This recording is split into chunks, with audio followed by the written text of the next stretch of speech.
ವೈಜ್ಞಾನಿಕವಾಗಿ ಸಂಭೋಗ ಕ್ರಿಯೆನ ಮುಟ್ಟಿನ ಸಂದರ್ಭದಲ್ಲಿ ಮಾಡಬಾರ್ದು ಅನ್ನೋ ಥರ ಏನೂ ಇಲ್ಲ.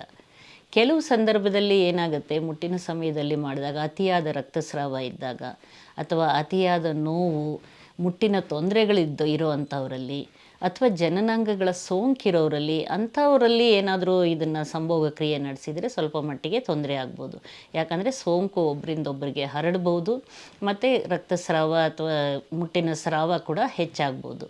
ಆದರೆ ಸಹಜ ಇದು ಮುಟ್ಟಿನ ಸಂದರ್ಭ ಇದ್ದಾಗ ಮತ್ತು ಯಾವುದೇ ರೀತಿಯ ಅತಿಯಾದ ರಕ್ತಸ್ರಾವ ಅಥವಾ ಯಾವುದೇ ಜನನಾಂಗದ ಸೋಂಕು ಏನೂ ಇಲ್ಲದೇ ಇರೋ ಸಮಯದಲ್ಲಿ ಅವರು ಸರಿಯಾದ ರೀತಿಯ ಒಂದು ಸ್ವಚ್ಛತೆಯನ್ನು ಕಾಪಾಡಿಕೊಂಡಾಗ, ಸಂಭೋಗಕ್ಕೆ ಮುಂಚೆ ಅವರು ಒಂದು ಸೋಪು ನೀರಿನಲ್ಲಿ ಜನನಾಂಗನ ತೊಳೆದುಕೊಂಡು ಸಂಭೋಗದ ನಂತರ ಕೂಡ ಅವರು ಅದನ್ನು ತಕ್ಷಣ ತೊಳೆದುಕೊಂಡು ಅವರ ಒಂದು ಸ್ವಚ್ಛತೆ ಕಾಪಾಡಿಕೊಂಡ್ರೆ ಅದರಿಂದಾಗಿ ಯಾವುದೇ ರೀತಿಯ ಹೆಚ್ಚಿನ ತೊಂದರೆ ಆಗೋದಿಲ್ಲ.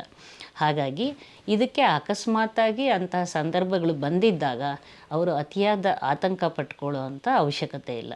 ಸ್ನೇಹಿತರೆ ನಮಸ್ತೆ. ಮಾತೃಭೂಮಿ ಸೇವಾ ಫೌಂಡೇಶನ್ ಸತತವಾಗಿ 15 ವರ್ಷಗಳಿಂದ ಸಾಮಾಜಿಕ ಕೆಲಸಗಳನ್ನ ಮಾಡ್ಕೊಂಡು ಬಂದಿದೆ. ಅವಶ್ಯಕ ಇರುವಂಥ ಮಕ್ಕಳುಗಳಿಗೋಸ್ಕರ ಈಗ ಕೆಲವೇ ದಿನಗಳಲ್ಲಿ ನಾವು ಒಂದು ಬಿಲ್ಡಿಂಗ್ನ ಲೋಕಾರ್ಪಣೆ ಮಾಡ್ತಿದ್ದೀವಿ. ಈ ಒಂದು ಉನ್ನತವಾದಂಥ ಕೆಲಸಕ್ಕೆ ಯಾರ್ಯಾರು ಕೈ ಜೋಡಿಸ್ಬೇಕು ಅಂತ ಮನಸ್ಸಿದ್ದೀವಿ, ಕೆಳಗಡೆ ಕಾಣ್ತಿರುವಂಥ ನಂಬರ್ಗೆ ಸಂಪರ್ಕಿಸಿ.